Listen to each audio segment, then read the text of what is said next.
Hola amigos, ¿cómo están? Bienvenidos una vez más a este canal. Bueno, vamos a analizar esta noticia que me parece muy importante. Me parece importante porque, entre muchas otras cosas, confirma una predicción que ya habían hecho hace unos 50 años, alrededor de 50 años, los pleyadinos en una información que le entregaron a Enrique Castillo Rincón.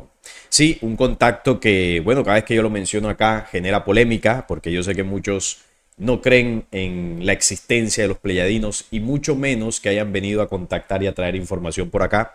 Pero bueno, es respetable, cada uno va forjando sus certezas.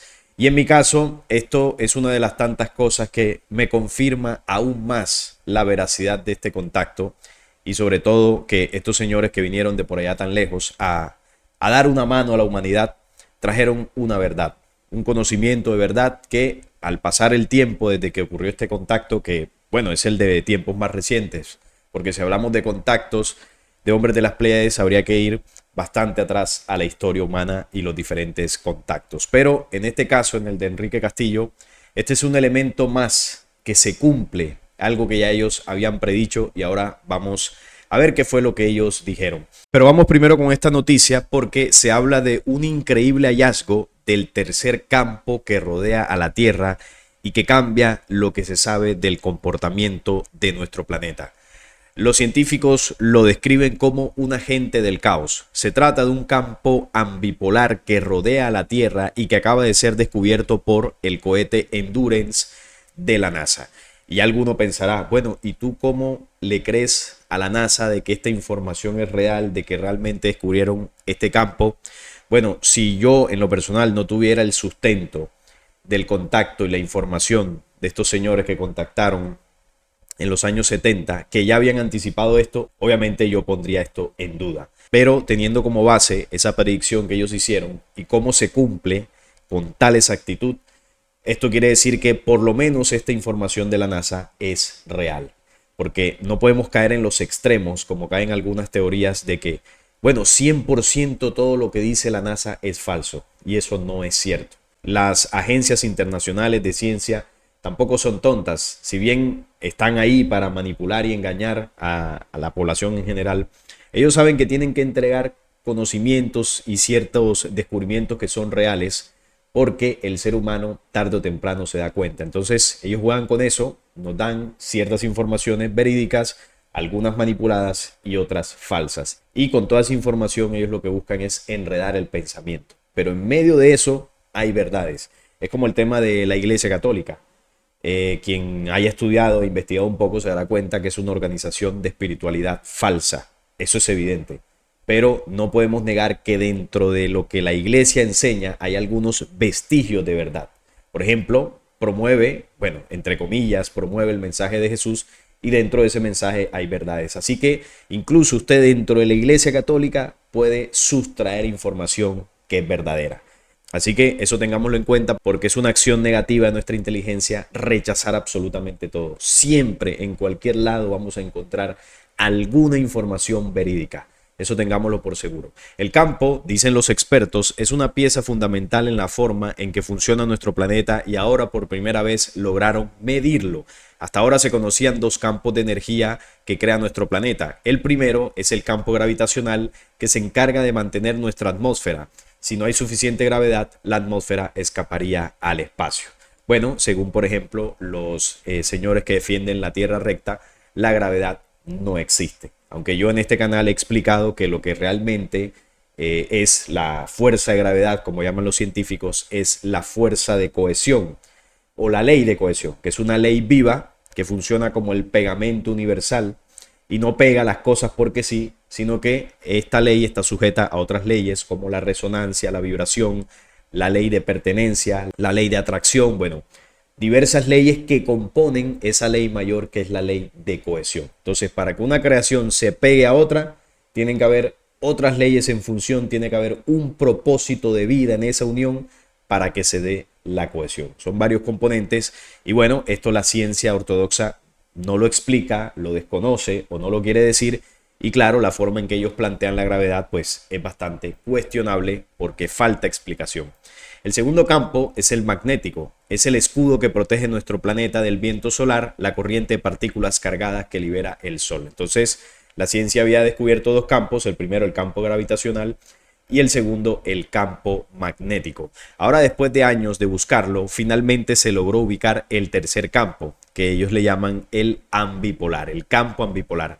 Su función es contrarrestar la gravedad y expulsar partículas al espacio, y afirman los científicos es tan fundamental como los campos gravitacional y magnético. Así como el campo gravitacional pega la atmósfera de nuestro planeta para que no se desborde, para que no salga por el espacio, lo que hace el campo ambipolar es permitir liberar ciertas partículas al espacio. Es decir, es como mantener un equilibrio entre lo que se queda adherido y una parte que es necesario que vaya fluyendo y yéndose hacia el espacio. Y el campo magnético, pues que ya sabemos que nos protege como un escudo del clima cósmico. La hipótesis de la existencia de un campo eléctrico ambipolar se formuló por primera vez hace más de 60 años. Se creía que este campo impulsaba el escape de la atmósfera de nuestro planeta hacia el espacio exterior por encima de los polos norte y sur de la Tierra. Cada vez que una nave espacial sobrevolaba los polos de la Tierra, se sentía este viento supersónico de partículas llamado viento polar, que fluye hacia el espacio, explica Glyn Collinson, investigador principal de la misión del cohete Endurance del Centro de Vuelos Espaciales Goddard de la NASA. Se pensaba que debía haber alguna fuerza invisible acechando allí, responsable de esta salida, ¿no?, de partículas, pero nunca antes habíamos podido medirla porque no teníamos la tecnología necesaria, agrega Collinson, principal autor del estudio sobre el hallazgo publicado en Nature. Para analizar de qué se trata esta fuerza invisible, el equipo de investigadores creó el cohete Endurance en mayo del 2022. Lo lanzaron desde Svalbard, una pequeña isla al norte de Noruega. Svalbard es el único campo de cohetes del mundo donde se puede volar a través del viento polar y realizar las mediciones que necesitábamos, dijo Suisse Imber, física espacial de la Universidad de Leicester, en Reino Unido, y coautora del estudio. El Endurance alcanzó una altitud de 768 kilómetros y amarizó 17 minutos después en el mar de Groenlandia. Durante el vuelo suborbital de 15 minutos, el Endurance midió un campo en el potencial eléctrico de solo 0,55 voltios. Medio voltio no es nada, ¿no es así? Es casi la misma fuerza de una de esas pequeñas baterías de reloj, explica Collinson.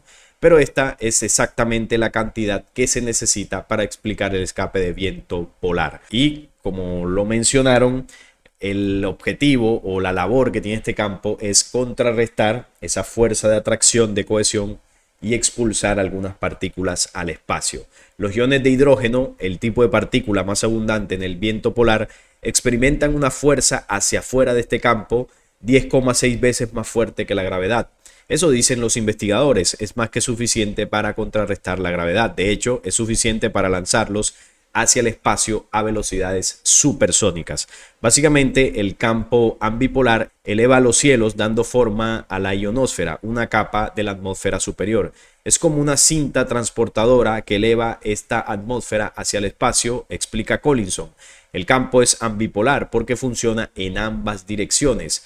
Los iones arrastran a los electrones hacia abajo mientras se hunden por la gravedad. Al mismo tiempo, los electrones elevan a los iones a mayores alturas mientras intentan escapar al espacio, y eleva las partículas cargadas de nuestra atmósfera superior a alturas mayores de las que alcanzarían de otro modo, lo que quizás puede haber dado forma a la evolución de nuestro planeta de maneras que aún no se han explorado. El descubrimiento del Endurance, aseguran los investigadores, plantea muchas preguntas que ahora pueden comenzar a responderse. Aquí hay una representación de cómo podría verse ese campo, ¿no?, el campo eléctrico ambipolar, una forma parecida más o menos al campo magnético, y bueno, tendría esa forma porque, como ellos dicen, es una energía que fluye de los polos y que va expulsando partículas hacia el espacio. Funciona en ambas direcciones y en ambos polos, ¿no?, polo norte y sur, y como vemos acá tendría la forma como una manzana partida a la mitad. Esto es una representación, no vayamos a pensar que le han tomado fotografías así porque es un campo invisible. A mí lo que me llama la atención de todo esto, ¿no? Es todo lo que descubre la ciencia en nuestro planeta, cómo funciona todas las energías, los campos energéticos que fluyen, ¿no?, en nuestro mundo. ¿Cómo es posible que la biología, como ciencia oficial, no catalogue a la Tierra como un ser vivo? Eso es una de las cosas que yo jamás podré entender. Y ver el planeta como un ser, qué sé yo, inerte, porque si no es un ser vivo, entonces es un ser inerte, es lo que impide a la ciencia y también a nosotros como humanidad realmente conectarnos a él, comprender cómo funciona la vida en este planeta, comprender cómo funciona el universo incluso, porque si se catalogara de manera oficial y la humanidad lo entendiéramos como lo que es un ser vivo, pulsante, que tiene un corazón, que respira, que vive, que tiene un espíritu, entonces muchas preguntas tendrían respuesta. Además, porque un ser vivo puede desarrollar su existencia, puede desarrollar su vida si está en un entorno vivo. Por ejemplo, nosotros tenemos vida gracias, entre muchas otras cosas, a que el planeta Tierra sustenta nuestra vida con sus elementos. Entonces, ¿cómo un ser vivo, cómo una humanidad como nosotros puede sustentar su vida de un ser inerte? Eso no tiene lógica, no tiene sentido. El agua está viva, el aire está vivo, la tierra está viva, las plantas, los árboles, todo tiene vida. Entonces, todo eso que está vivo sustenta la vida del ser humano. Ahora, si entendemos que la Tierra también es un ser vivo como tal en su cuerpo, en su energía, quiere decir que el entorno que rodea la Tierra, en este caso el sistema solar, también está vivo. Porque el sistema solar, con el viento solar, con la energía de nuestro Sol, con la interacción de los demás planetas con la Tierra, bueno, con todo lo que compone este pequeño universo que nos rodea, todo eso sustenta la vida de la Tierra. Por lo tanto, el sistema solar está vivo, los planetas están vivos, el Sol está vivo. Y si todo eso está vivo, si el sistema solar es un ser vivo también, quiere decir, por esta misma lógica, que el entorno que lo rodea también está vivo. Entonces el entorno podría ser un mundo sistémico o una galaxia, porque todo ese entorno sustenta la vida de nuestro Sol, la energía que emite el centro de la galaxia sustenta las demás estrellas que a su vez sustentan los sistemas solares. Entonces, si nosotros vamos ampliando nuestra visión, entendemos que la galaxia está viva, por lo tanto el entorno de la galaxia, que sería una galaxia aún mayor, una supergalaxia conformada por muchas galaxias, también está viva. Y vamos más profundo y entendemos que el universo que rodea las supergalaxias palpita y está vivo. Y vamos ampliando nuestra visión y entendemos que en la dimensión infinita y eterna de los superuniversos existe la vida y que todo palpita y tiene vida para sustentar la vida de las creaciones. Entonces, cuando uno tiene esa visión y profundiza aún más, entiende que si toda la existencia, todos los universos palpitan y tienen vida, es porque hay una fuente que sustenta esa vida. Una fuente, una energía, una fuerza que contiene esa vida y que la emite, que la irradia a toda su creación. Y esa fuerza o esa energía de vida o ese verbo, como llama el primer capítulo del Evangelio de Juan, es lo que nosotros conocemos como Dios. En el principio era el verbo y el verbo era con Dios. Por él todas las cosas fueron hechas y sin él nada de lo que ha sido hecho fue hecho.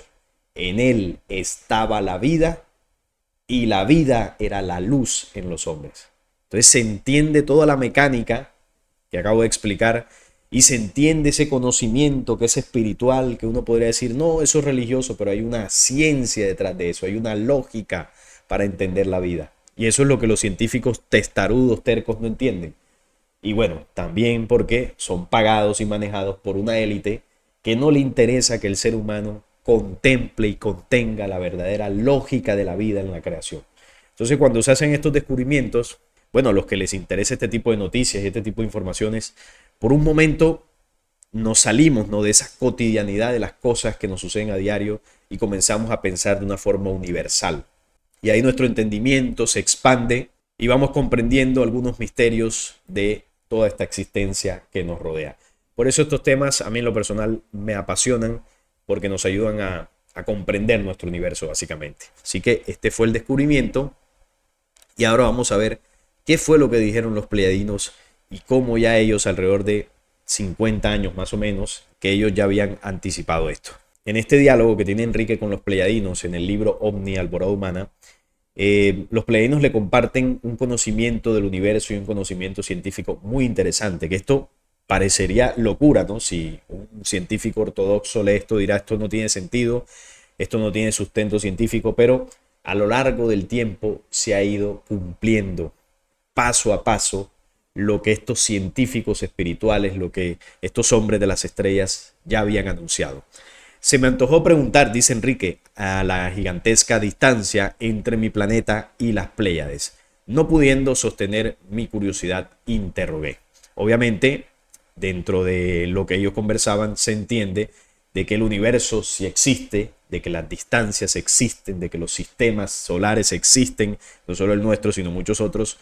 Y bueno, esto obviamente no encaja con ciertas teorías de conspiración que están por ahí, como el tema de la Tierra recta. ¿Y cuál fue la pregunta?, dijo Enrique. ¿Y hace cuánto tiempo salieron ustedes? Y ellos le respondieron: acabamos de salir. Él dice: no entiendo. Para vosotros hace millones de años, cuando vuestro planeta no tenía condiciones de vida inteligente. Para nosotros acabamos de salir. Entonces, la respuesta de ellos dejó helado a Enrique, porque Enrique sabe de que las Pléyades está a varios años luz, a cientos de años luz de la Tierra, y le dice: no, nosotros acabamos de salir, llegamos aquí hace poco. Entonces ellos le empiezan a explicar un poco. En un ademán con su mano izquierda y haciendo sonar sus dedos, supuse que habían contabilizado en un tiempo diferente al nuestro. Se sonrieron. ¿A qué distancia se encuentran las Pléyades? Vosotros tenéis las medidas en los libros. Estamos a más de 500 años luz según vuestra manera de contar. Más tarde comprobaría que nuestros libros hablan de unos 410 años luz, otros de 328 años luz. Pregunté si la forma de viajar de ellos tenía que ver con la teoría de la relatividad del doctor Albert Einstein y los campos unificados. El comandante Cramier me contestó. Él le preguntó sobre la teoría de Einstein. Ahora, ¿cómo ellos hicieron para viajar tan rápido, no? Eso es algo que le explican en otro diálogo, cuando le dicen que ellos viajan a la velocidad del pensamiento. Y esto es una ciencia espiritual que nosotros como humanidad terrestre todavía no la comprendemos, pero la vamos a desarrollar. Por avance y por diseño, eso sucederá.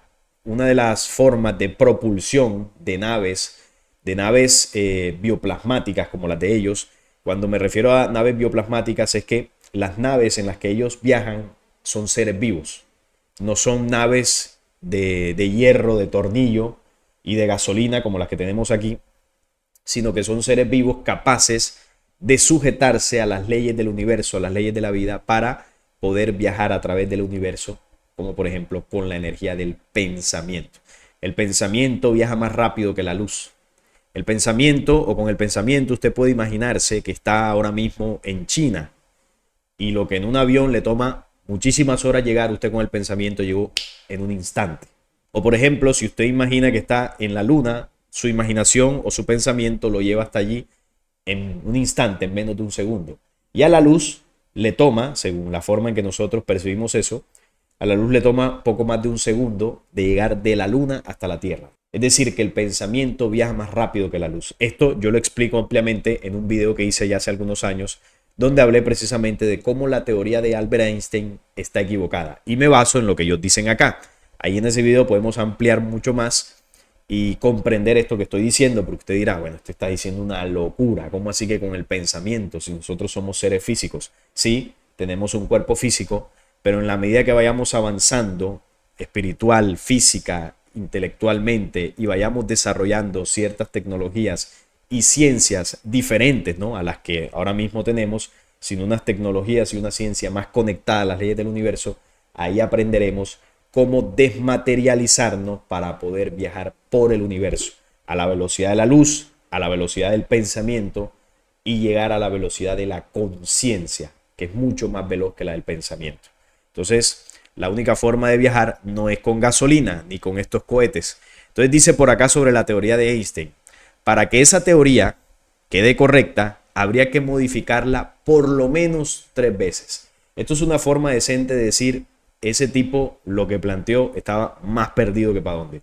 Bueno, tal parece que el señor Mr. Tartaria en este tema parece que sí tenía razón. claro que la explicación al final que él da no es la correcta. Además, la velocidad de la luz no es de 300.000 kilómetros por segundo, como dice la ciencia, sino que está cerca de los 400.000, o sea que aproximadamente es 100.000 kilómetros por segundo más veloz. ¿Esto qué pasa? Que habría que cambiar absolutamente toda la ciencia terrestre que está basada en una teoría equivocada. Entonces, por ejemplo, cuando yo tuve el diálogo, la charla hace poco con Iru Landucci, con los compañeros que obviamente están en la línea de la teoría de la Tierra recta, y es lo que siempre le digo a los que defienden esta teoría, ustedes desmienten la Tierra esférica utilizando una ciencia que está equivocada. Utilizan la misma ciencia que está equivocada para sustentar su modelo. Bueno, primero para denunciar el modelo que denuncian que es falso y además lo utilizan para sustentar su modelo, utilizando ese método científico que está equivocado. Y yo les decía que la única forma para comprender todo esto es que hay que crear una ciencia nueva. La ciencia que hasta el momento tenemos no es correcta. Los cálculos están mal, las distancias, las fórmulas, todo hay que modificarlo.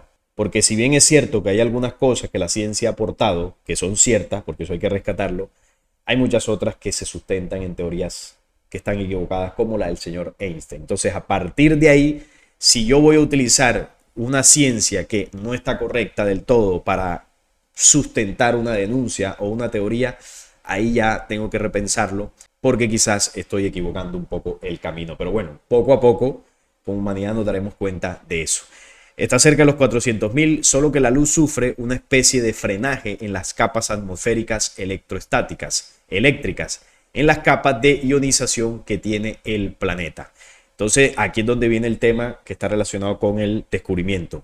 El cinturón que llamáis Van Allen. O sea que ellos hablan de que la luz sufre un frenaje, por eso desde acá, desde la Tierra, la percibimos que su velocidad en el vacío es de 300.000 kilómetros por segundo. Pero ellos dicen que no, que es casi de 400.000. Y este frenaje sucede por las capas atmosféricas electroestáticas y eléctricas que tiene nuestro planeta, las capas de ionización. Una de ellas, el campo que llamamos Van Allen, que ya fue descubierto hace mucho tiempo, es un campo de alta radiación.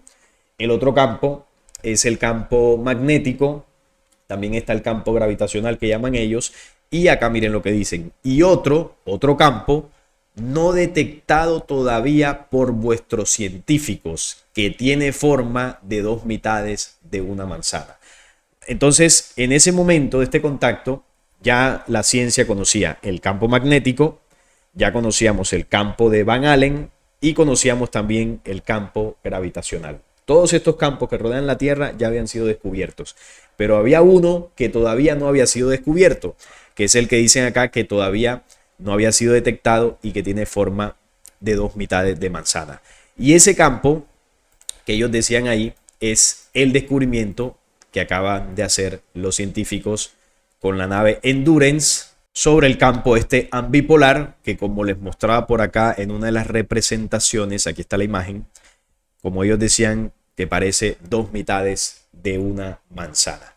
El campo que los pleyadinos hace más de 50 años habían anunciado que todavía no se había descubierto, se acaba de descubrir. Es el campo ambipolar, un campo que ayuda al planeta Tierra a que las partículas circulen o pasen de la atmósfera hacia el espacio exterior y crea como una especie de efecto toroidal. El campo magnético también tiene esa forma toroidal o esa forma parecida a manzana, y esto obedece por precisamente la misma ley o energía toroidal que poseen todos los seres vivos en la creación. Entonces, cuando hablamos de la energía toroidal, es una energía que caracteriza a los seres vivos y se trata de un toroide que es como la respiración del universo. Es un vaivén, un impulso, un pulsar electromagnético, y es la forma que toma la corriente de energía en cualquier nivel de existencia. El toroide es el modelo que utiliza la naturaleza, está equilibrado y siempre completo.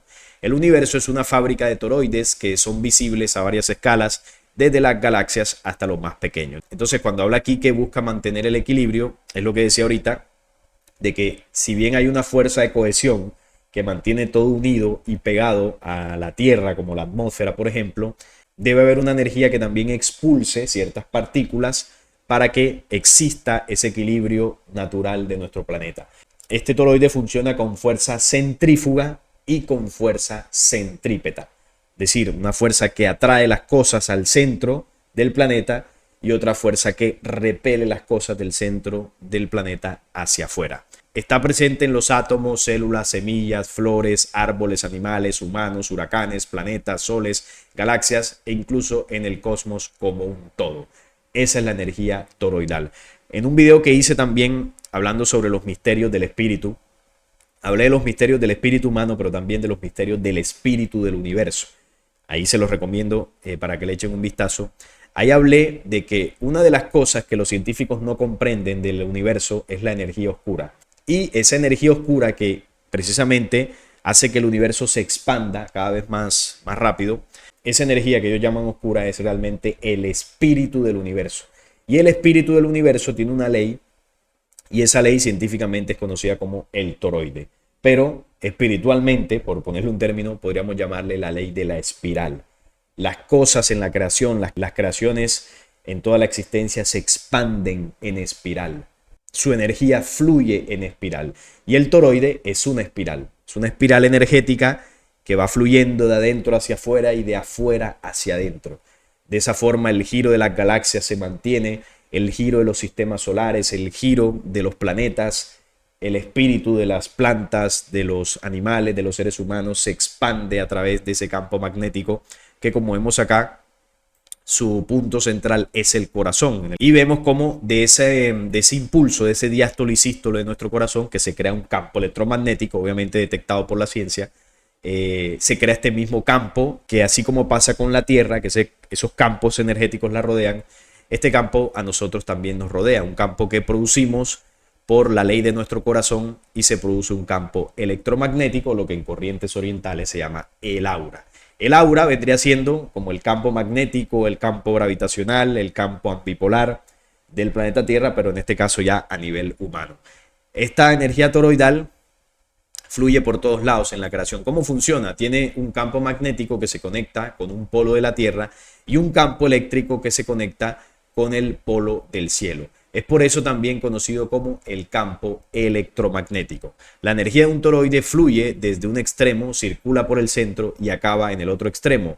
Esto se regula y siempre es completo. Un vórtice esférico de energía autoorganizada y autosostenible, siendo el centro, desde luego, su fuente de energía. El centro, como en el caso nuestro, el corazón. Entonces, este campo de energía, como lo dice por acá, es esférico, dimensionalmente hablando. O sea, los planetas como la Tierra son esféricos y los planetas muestran a nivel físico la forma que tiene el toroide a nivel energético. Como por ejemplo, muchas de las frutas que son esféricas muestran a nivel físico cómo se comporta la energía que es invisible.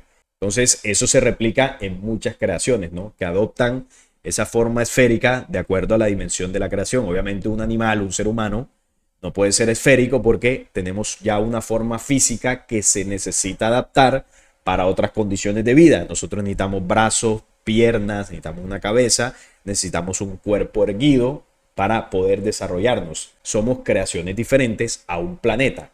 Un planeta es esférico porque así se determinó por la ley universal que los planetas serían moradas celestes, vientres universales para guardar ahí la vida. Entonces, la energía en ellos fluye en forma de esfera y esa es su forma física también. La energía toroidal está basada en un vórtice de energía en forma de dona, en el cual la energía está constantemente empujándose hacia adentro y proyectándose hacia afuera, en un movimiento sin fin. Existe actualmente una gran cantidad de información científica y metafísica disponible que indica que la energía toroidal es el mejor modelo que disponemos para intentar comprender la estructura primordial del universo. Cada molécula subatómica, cada cuerpo humano, planeta, sistema solar, galaxia, está sostenido por una energía toroidal, la cual crea un campo magnético. El toroide es el modelo que utiliza la naturaleza para estar equilibrada y siempre completa. La realidad es esa, que el universo produce esta energía toroidal gracias a lo que los científicos llaman la energía oscura. Más bien tendríamos que colocarle el espíritu del universo, expande las creaciones con esa ley, la ley de la espiral o la ley del toroide, llámelo como usted quiera. Pero lo que sí hay que dejar claro es que todas las especies vivas, todas las creaciones tienen esa energía que fluye en espiral para expandir la vida y para mantener el equilibrio de esa creación. Absolutamente todo lo tiene.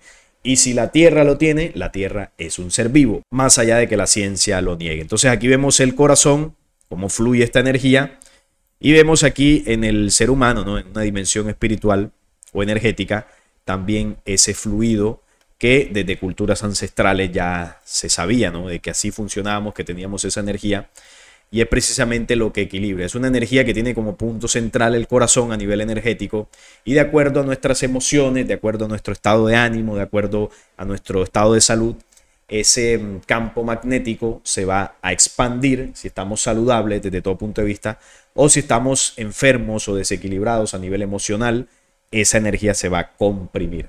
Y obviamente si está comprimida, pues estamos más expuestos a energías negativas. Si tenemos ese campo magnético lo suficientemente saludable, pues energéticamente vamos a estar más protegidos. Es algo que se estudia principalmente en corrientes orientales, pero es un campo magnético que hace parte de nuestra propia naturaleza. Y así, como vemos, lo tiene la Tierra.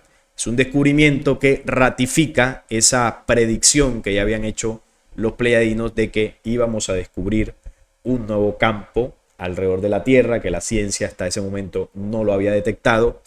Y si eso que ellos dijeron y muchas otras cosas que han dicho se han venido cumpliendo, pues entonces hay que esperar también por otros anuncios que ellos habían hecho a nivel científico también, que dentro de muy poco se comenzarán a saber. Como por ejemplo, cuando la ciencia detecte el gen oscuro que tenemos en toda nuestra información genética, que fue colocado allí desde la manipulación por los falsos dioses en el pasado, y que entre muchas otras cosas ese gen es el responsable de nuestro envejecimiento.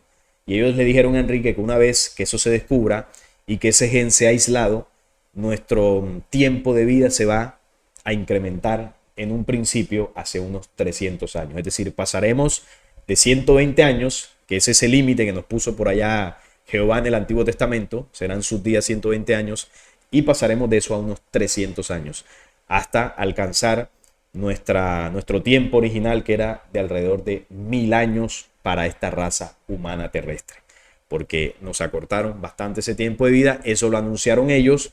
Esto está sustentado en las distintas culturas que hablaban de la manipulación genética, y a ellos advertían que estamos manipulados genéticamente, pero que eso se va a restaurar. Ese gen se va a encontrar, y para todo esto también está ayudando la energía solar, que está permitiendo también sacudir nuestra genética para que todo esto vaya sufriendo una transformación.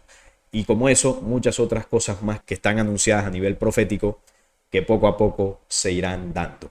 Así que me pareció muy interesante compartir este tema con ustedes para que conozcamos un poco más acerca de nuestro planeta, del universo, de las leyes naturales y de cómo muchas de estas cosas ya habían sido dichas con anticipación. La ciencia terrestre no hay que confiar del todo en ella, hay que confiar muy poco en ella, pero hay ciertas cosas que podemos tomar, ¿no?, que podemos utilizar como informaciones verídicas, pero hay que tener mucho cuidado porque a veces esas informaciones también tienen su manipulación. Hay que saber navegar en esas aguas turbias de descubrimientos, de informaciones, de conocimientos, y bueno, tratar de sustraer de allí lo que comprendamos y lo que podamos comprobar con otras fuentes para ir poco a poco ganando esa certeza e ir llegando cada vez más a esa verdad que tanto nos han ocultado. Bien, no es más por el día de hoy, lo dejo hasta este punto. Si este video les gustó, les agradezco un like, la suscripción al canal y compartirlo para que llegue a más personas. Hasta la próxima.